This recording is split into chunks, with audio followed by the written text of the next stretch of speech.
Chapter 2. After these things, when the wrath of King Ahasuerus was appeased, he remembered Vashti, and what she had done, and what was decreed against her. Then said the king's servants that ministered unto him, Let there be fair young virgins sought for the king, and let the king appoint officers in all the provinces of his kingdom, that they may gather together all the fair young virgins unto Shushan the palace, to the house of the women, unto the custody of Hegi the king's chamberlain, keeper of the women. And let their things for purification be given them. And let the maiden which pleaseth the king be queen instead of Vashti. And the thing pleased the king, and he did so. Now in Shushan the palace there was a certain Jew whose name was Mordecai, the son of Jair, the son of Shimei, the son of Kish, a Benjamite, who had been carried away from Jerusalem with the captivity which had been carried away with Jeconiah king of Judah, whom Nebuchadnezzar the king of Babylon had carried away. And he brought up Hadassah, that is, Esther, his uncle's daughter. For she had neither father nor mother, and the maid was fair and beautiful, whom Mordecai, when her father and mother were dead, took for his own daughter.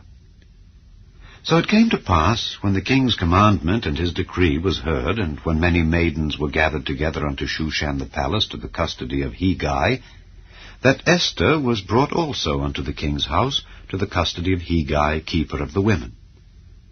And the maiden pleased him, and she obtained kindness of him. And he speedily gave her her things for purification, with such things as belonged to her, and 7 maidens which were meet to be given her out of the king's house. And he preferred her and her maids unto the best place of the house of the women. Esther had not showed her people nor her kindred, for Mordecai had charged her that she should not show it. And Mordecai walked every day before the court of the women's house to know how Esther did, and what should become of her. Now when every maid's turn was come to go in to King Ahasuerus, after that she had been 12 months according to the manner of the women, for so were the days of their purifications accomplished, to wit, 6 months with oil of myrrh, and 6 months with sweet odors, and with other things for the purifying of the women, then thus came every maiden unto the king. Whatsoever she desired was given her to go with her out of the house of the women unto the king's house. In the evening she went, and on the morrow she returned into the second house of the women, to the custody of Sheashgaz, the king's chamberlain, which kept the concubines. She came in unto the king no more, except the king delighted in her, and that she were called by name. Now when the turn of Esther, the daughter of Abihail, the uncle of Mordecai, who had taken her for his daughter, was come to go in unto the king, she required nothing but what Hegi the king's chamberlain, the keeper of the women, appointed. And Esther obtained favor in the sight of all them that looked upon her. So Esther was taken unto King Ahasuerus into his house royal in the 10th month, which is the month Tebeth, in the 7th year of his reign. And the king loved Esther above all the women, and she obtained grace and favor in his sight more than all the virgins, so that he set the royal crown upon her head, and made her queen instead of Vashti.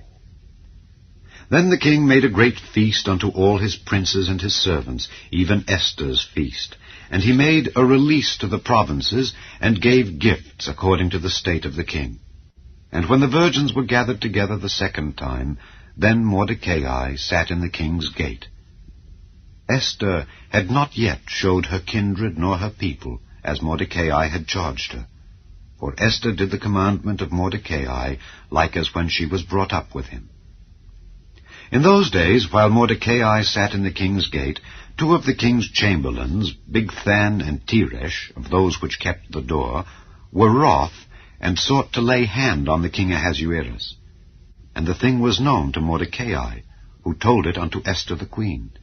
And Esther certified the king thereof in Mordecai's name. And when inquisition was made of the matter, it was found out. Therefore they were both hanged on a tree, and it was written in the book of the Chronicles before the king.